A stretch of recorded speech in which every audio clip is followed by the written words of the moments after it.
Before we dive into everything, I just want to take a quick second to remind everyone that once this series of ups and downs for Lower Decks comes to a close, we will be diving into retro ups and downs. So make sure that you're following us on the various socials. That's at TrekCulture on Twitter, at TrekCultureYT on Instagram, at TrekCulture on Blue Sky, because we'll be running polls about what episodes that we will be covering. Also, while I have you, don't forget that we have our podcast that drops every Tuesday as well, and we've got some pretty special things coming up in that respect too. It seems to me that we've spent a lot of time in the vacuum of space when we really could be in the warm, muddy embrace of Ferengi. So with that, let's have a look at the ups and downs for this week, yeah?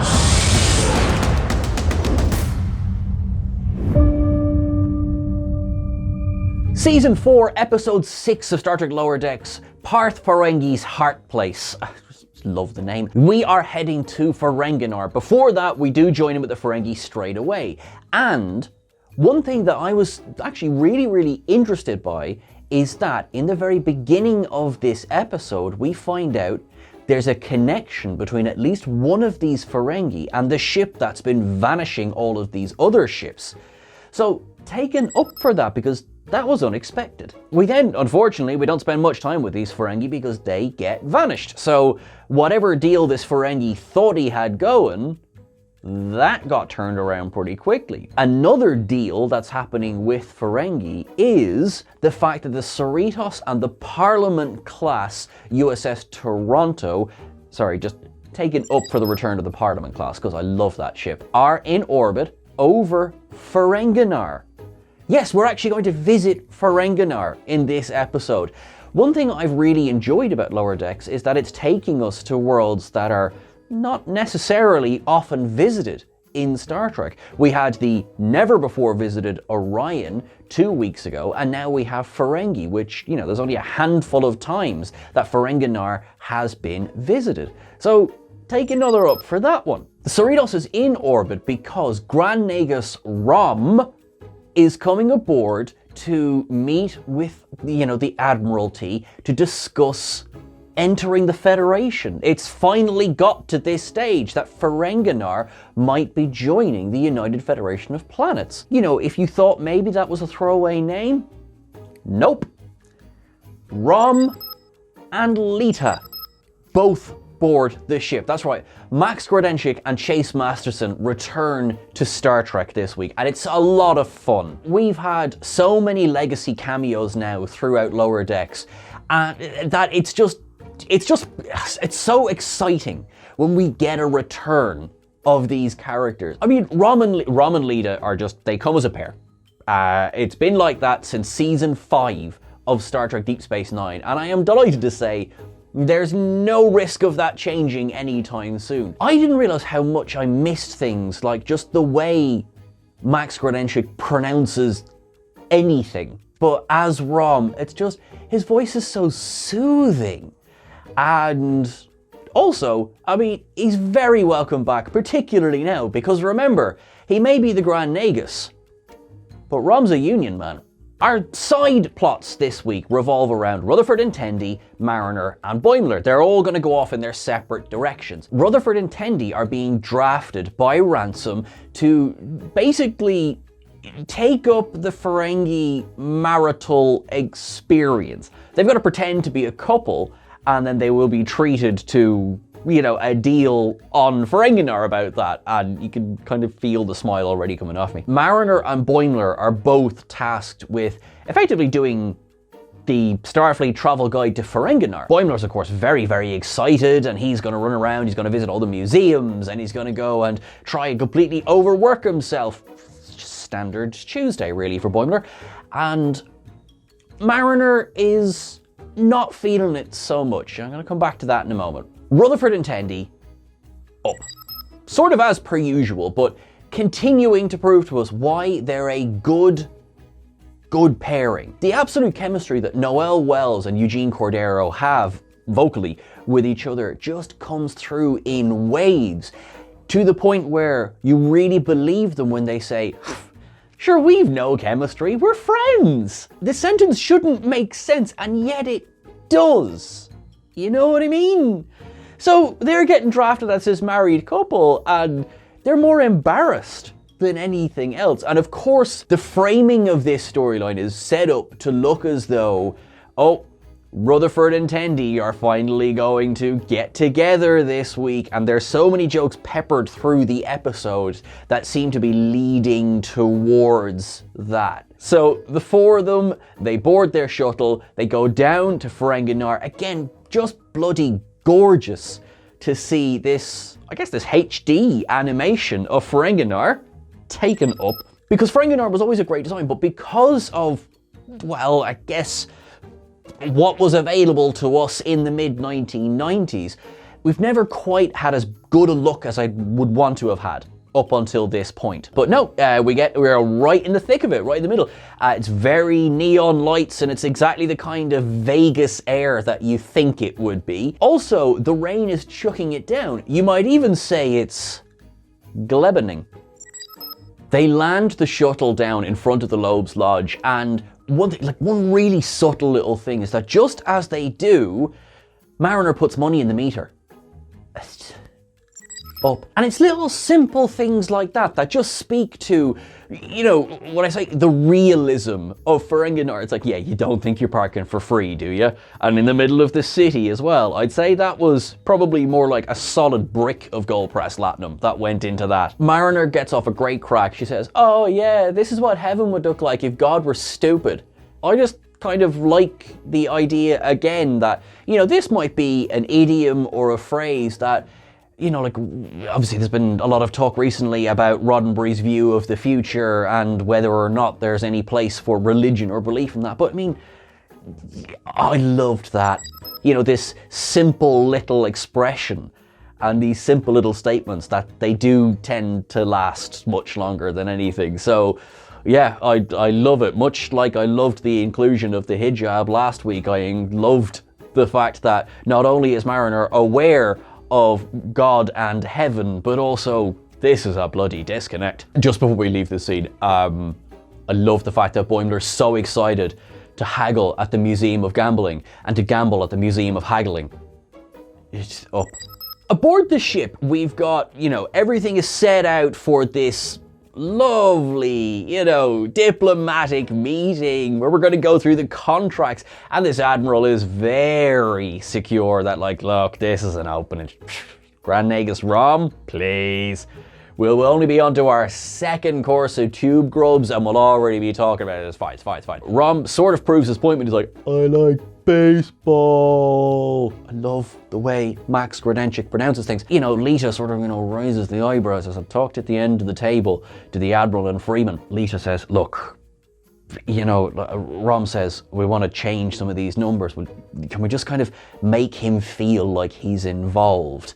You know, then, you know, everyone will be happy. And the Admiral's like, oh, of course, don't worry about it, that's grand. And Freeman is just like, no, because we're going to do the standard, joining the Federation contract here. And the Admiral's just like, shut up. Yeah, of course we can do that. And then, you know, Lita sits down, looks at Rom looks at Lita and says, right, let's start with paragraph 17, subsection C. And it's just like, oh, Admiral, you've been played like a fiddle. While this is happening on the ship, Rutherford and Tendi are queuing up to, you know, get their bridal suite. And when they get to the head of the queue, they're sort of like, these jokes I was saying about, like, Tendi saying, oh, I can't wait to, you know, wear your underwear and walk around like everything's normal. Yeah, we're gonna be nude together? That's not something I particularly want. They start to realize the reality of their situation. Of course, before they can even pretend anything otherwise, the maitre d', not the maitre d', that's the restaurant, is the maitre d', ahead of the hotel, Parth. Of course, before they can do anything to change their mind, Parth stands up and says, oh, you know, these are the two that are here for the bridal, you know, special deal. And everyone gasps. And I love the fact that all of the Ferengi in the room gasp because they're getting a special deal taken up. I loved it. You know, they're not gasping because of anything else. They're gasping because of the fact these two might be getting a discount. Oh, that was hilarious. Boimler checks into his room, and I love the fact that they've all got, I mean, the small door architecture that we saw in Deep Space Nine. But Boimler checks into his room. He's there delighted to see the for-profit minibar and the toilet that you have to pay for and the machine that you have to put money into before you can put money into the toilet or the minibar. Just taken up. And then he's just there checking off his list. And he walks up to the TV and he's like, all right, cool, presses the TV, and he sees a commercial for Sluggo Cola. Sluggo Cola, as it does, completely lies. And he goes, lying in a commercial? They'll do anything here. And then what looks like one of the most thrilling TV shows in the world comes on, Cop Landlords. Yeah, taken up. Much as the idea of Cop Landlords fills me with dread to my very soul, it's exactly the kind of thing that you know would be on Ferenginar. And this was good. And this is the beginning of quite a few good jokes for Boimler in this week's episode.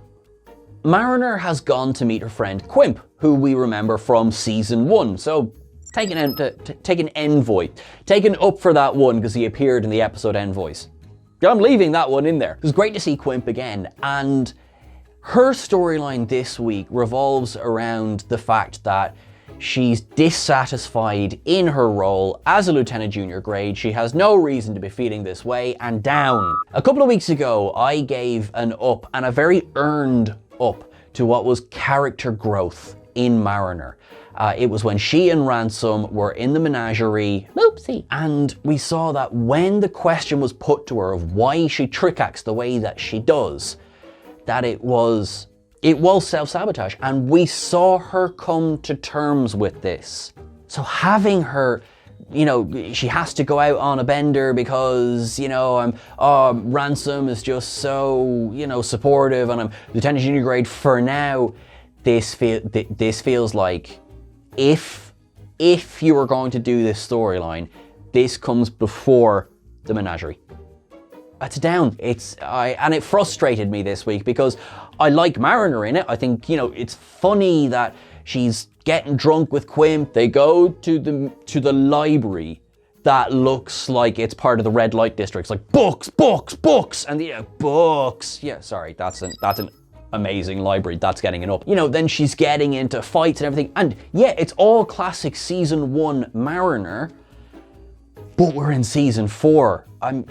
Are we not past this? She gets arrested, Quimp has to bail her out of jail, she's still throwing up over the side of the bridge, and objectively, yep, it's funny, the jokes themselves land, but where this storyline is, this has been done to death. It's been well-trodden ground, and because I thought that this was so done, it makes me worried that, is this gonna be and here's where in season 5 Mariner gets fed up that she's this rank. Whether they get promoted again to say, I don't see, maybe full lieutenant. I don't see anyone becoming commander for a while, or lieutenant commander. I don't feel there was any reason to do this. Maybe it's the meeting up with an old friend, it reawakens old, feelings, but she arrived pretty peeved off. We get a pretty kind of quick run through the characters then. We get on the Cerritos, we get the Admiral is still not listening to Freeman, even though the Admiral is getting so more and more tired, to the fact where he's starting to say yes to more things than he should, and Freeman's trying to say, would you stop doing that? And then Rom and Lita suggest, well, why don't we go and do the signing ceremony down in the Grand Negus's chambers? It will look much better for a photo shoot. And the Admiral's like, yes, whatever. And Freeman's like, oh my god, they are playing you so handily. Rutherford and Tendi have entered the bridal suite, which is just love hearts everywhere. It is the most 80s, honeymoon suite ever. Perhaps here on Earth you might have towels arranged in the shape of swans. Theirs are like grubs and tardigrades. It's just hilarious. You've got Boimler then now seems to be somewhat trapped in his shows. And this was a cheeky joke, okay? So in Cop Landlords, one of the cops gets shot, and as he's dying, the other one says, hold on, I've got to stop to drink a Sluggo Cola. And Boimler's like, oh my god, having an advertisement in the middle of the episode? Oh, you. while behind him, the portrait on the wall is clearly the Paramount Mountain with the stars over it, and the gleam runs over the stars. Paramount, a lot of people are very frustrated with you at the moment. That was a good joke. Back to Rutherford and Tendi, Parth comes in and it's like, right, okay, you're gonna have to get into your outfits for dinner. And so they do. Rutherford's in a lovely suit, Tendi's in a gorgeous gown. And he's like, right, now we're gonna do photos. And there's fairly suggestive photos. There's a leash involved at one part. And then he's like, great, cool, lingerie. And they're like, hard pass. So they're really deeply uncomfortable at this point. So at least they can escape and go for dinner. I need to go to this restaurant because Quark's Federation Experience Bar and Grill should be a franchise everywhere, and quite frankly, I will run one taken up. I mean, citation observations, obviously, stick around, we're having so much fun, but just look at this place. Plus, nice reuse of the old Voyager animation that must have been done for episode 1. We approve. They think that their stress is over. It is not, because they have to eat chocolate figurines of each other while saying one thing about the other that makes them attracted to them. The chairs are lie detectors, so they will know, and they've just watched another couple get dragged out by security because they were trying to cheat the restaurant to get a discount, which is one of the greatest crimes in Ferengi society. So no pressure, no pressure. More random shots back to Boimler where he's now lost down the rabbit hole. He's watching, the Ferengi this love program, and he's down to he's completely fixed on television. He's eating Sluggo chips as well. Mariner's storyline, the end of it, basically, and it's a nice scene. After Quimp bails her out of jail, he brings her to a memorial, and effectively he gives her tough love. And it's, what are you doing? There's no reason for you to be acting this way other than perhaps you feel like you should be acting this way, or this is what you always do. Stop doing this, because you're going to hurt yourself and you're going to hurt the people around you. It seems to get through to her. I say it with hesitation because we've been here before. If this is the last time we address this as a storyline, then yep, this is a nice scene, I like the resolution, it's fine. If we come back to this, I think I'm going to have some Trellium Downs to give. Rutherford and Tendi have almost gotten away with it. They've got through the chocolate eating, they've got through everything else, and now Parth congratulates them because it's time to consummate the marriage in the secret blind bed that's in the shape of an old shuttle, and perfect. Absolutely perfect. And they're being dragged toward the bed and they're like, oh my god, oh my god, oh my god.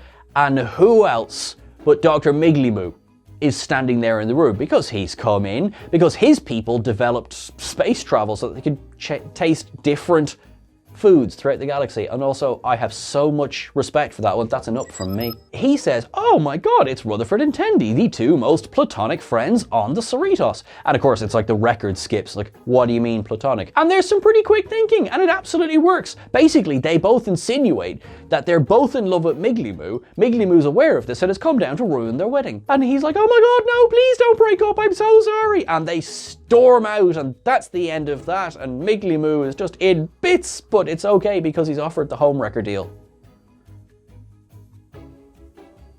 Up. The Admiral is broken. He has managed to fumble the ball on what should have been the easiest signature ever when it came to getting a member race for the Federation. Yeah, it seems like that's it. I mean, at one point Leeta says, okay, we've agreed that we will have exclusive use of any Starfleet ship we want, whether or not we join the Federation. Perfect, okay, we'll sign. Some pretty good negotiating on their side, pretty terrible negotiating on the Admiral's side, but thankfully Freeman says, I've got it all here for you and I've thrown in 1 billion bars of Latinum as a signing fee that you can get that. Throw your signature on that, that's fine. And they're like, brilliant, cool. They put the signature on it and it's all good. And they're laughing, going, we've just screwed you over. Ha ha ha ha ha. And Freeman goes, yeah, read that fine print there. All right, so yeah, we've just got to bring a planet into the Federation. It's basically, you bring a friend, right? And they're like, yeah, it's fine, easy. There's so many planets in debt to the Ferengi Alliance. And she's like, yeah, read which planet. And they go, Kronos. Well played, Freeman. It's funny, it's great, and then Rom stands up and they don't kick off, they go, thank you for respecting the way we do things. And that's what I needed to know before I sign the Ferengi Alliance into the United Federation, that you get us. And Freeman did, the Admiral didn't. Rom signs, and it's just, so it is an up from me how Rom, Lita, and Freeman all work together this week, taken up, and I think can hardly be a shock. I want to just put that up to our Latinum up of the week. Max Grodenchik and Chase Masterson are so funny in this episode. It really works. So for me, it's an easy Latinum up. And that sort of brings us up to it. You know, Rutherford and Tendi are back to being platonic, and it makes sense, and everyone else is like, they are clearly right, yeah? But it works for them. And Mariner, bit of a wishy-washy last scene. That's it. Freeman and the Admiral they're dead chuffed. The Admiral's like, look, you're going to get full credit for this one. Don't worry about that. And they're like, grand, cool. Where's Boimler? Boimler's still down on the planet. He's still watching. You know, he has to see what happens next. He has to see if they're going to fall in love. He has to see if they're going to kiss. And Ransom goes, you know what? I'm actually proud of you, Brad, because you're terrible at going with the flow. So I'm really happy for you. So don't worry. Go limp. Hotel security is about to pull you out. And then this big, massive Ferengi bursts in the door with one of those blue whips.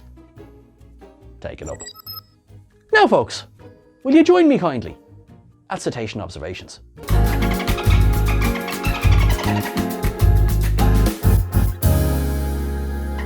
Parth Ferengi's Heart Place, clearly a reference to Garth Marenghi's Dark Place. We have a new Ferengi ship in the beginning, we have Cardassian disruptors, we have Klingon disruptors, we have Romulan disruptors, we have a Ferengi data pad, we have, of course, the Grand Nagus, we have a portable Genesis torpedo, all the references to Latinum, the Ferengi Red Alert, which was also the Orion Red Alert, which anyone who has killed 30 people in a row without being killed themselves in Call of Duty might find very familiar. Knowing more about your customer before they walk through the door, that's definitely a reference to Quark. The 60-second rule of acquisition, the riskier the road, the greater the profit. We have a Parliament-class USS Toronto, continuing the Canadian-themed Parliament-class. We have the Ferengi logo, we have the United Federation of Planets logo, we have tube grubs on the table, a Federation ship, it's kind of like a Constitution-class chopping board, which I love. I love it. When the Admiral says, this is going to make Moab 4 inside the dome look like Moab 4 outside the dome.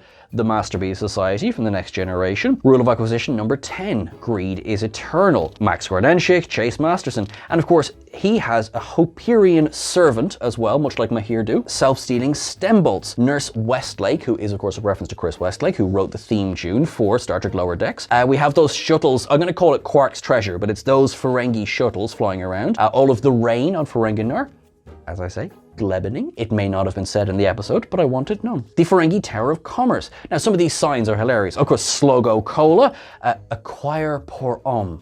Amazing. Uncle Quark's Youth Casino. Maximum Umox Rub Dungeon. Latinum Lost. That can be anything. Lost Crusade. Paradise Lost. The fact that there's a movie called Latinum Lost, and it's a shocking thing. Boxing Ferengi.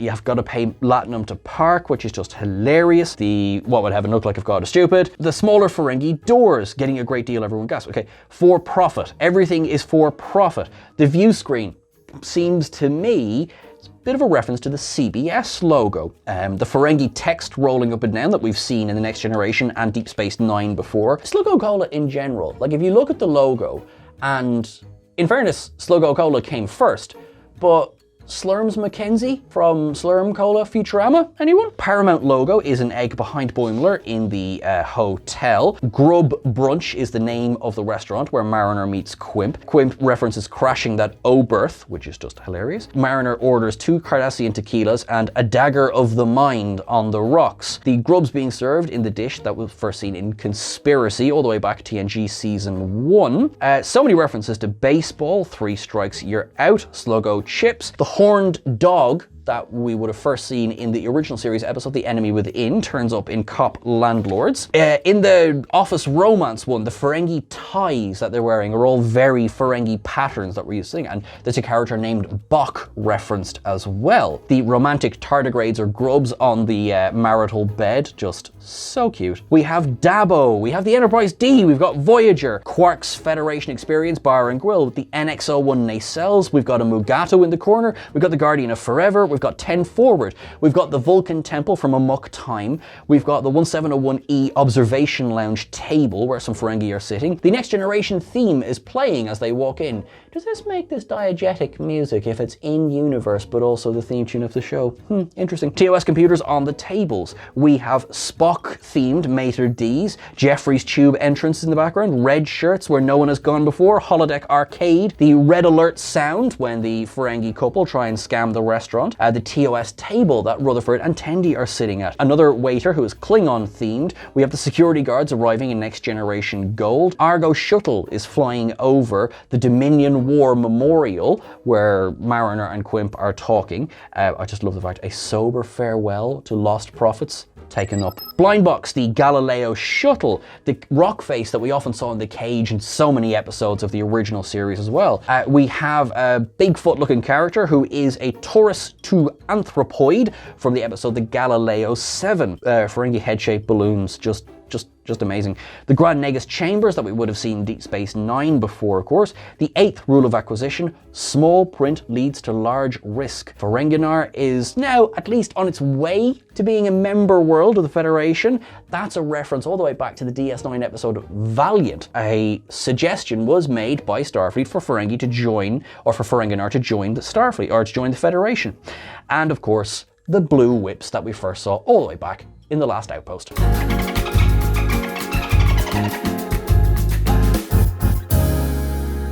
That is everything for our list today, folks. What did you think of this week's episode? Were you tingling with Moxian levels of excitement to be back on Ferenginar? I know I was. Let us know in the comments below. Thank you very much for watching along. Thank you for liking, sharing, and subscribing. We're nearly at 300,000 subscribers, and you can get us there just by sharing these videos, subbing, and liking them as well. Please don't forget to reach out over on Twitter at TrekCulture. We're on Instagram at TrekCultureYT. We're on Blue Sky at TrekCulture as well. You can catch myself at Sean Ferry. You can catch Chris at EditChrisEdit. Remember, every Tuesday our podcast comes out. That will be landing on all of the usual podcast platforms. This week we have one of our colleagues from SFX magazine will be joining us, so we're looking forward to that. Don't forget as well, if there's anything you want to know or any burning questions you have, stick hashtag AskTrekCulture on it, and we will endeavor to read your questions out on the podcast. As ever, keep tweeting out hashtag #SaveStarTrekProdigy. Look after yourselves until I see you again. Make sure that you live long and prosper. Our friends in Ukraine, Slava Ukrainia, everyone, whatever you do in the next few days, do it for the maximum amount of profit.